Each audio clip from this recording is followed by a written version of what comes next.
Vous savez, moi, je me suis battu pendant 50 ans pour la démocratie et j'ai été victime de fraude plusieurs fois. Et ce fraude était organisé par ce monsieur qui était chef premier ministre à l'époque. Je me suis battu pour la transparence et j'ai dit que sous ma présidence, toutes les élections seront libres, démocratiques et transparentes. Moi, j'attends les résultats et que chacun fasse le cours devant la Cour suprême. Je ne suis ni impressionné ni gêné. Je souhaite que les élections se passent dans la transparence, qu'il y a la paix et l'unité nationale pour que la Guinée puisse se développer.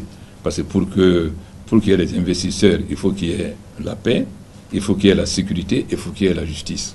Or, la Guinée a besoin d'investisseurs, la Guinée a besoin d'aller de l'avant. Moi, mon objectif, c'est très simple. La Guinée est un pays très riche.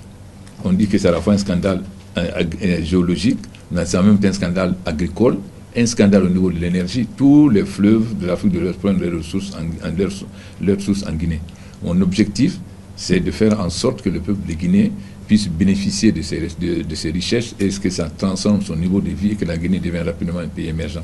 La Guinée peut devenir rapidement exportateur. Et vous savez que dans le monde qui vient, la nourriture c'est la plus importante que le pétrole parce que la population augmente et l'agriculture ne suit pas. Donc ma priorité, c'est d'abord l'agriculture, ensuite l'énergie, les infrastructures, l'emploi jeune et la transformation des conditions de vie des populations. Moi, j'ai dit que ceux qui pensent déstabiliser la Guinée se trompent. La Guinée ne sera pas déstabilisée.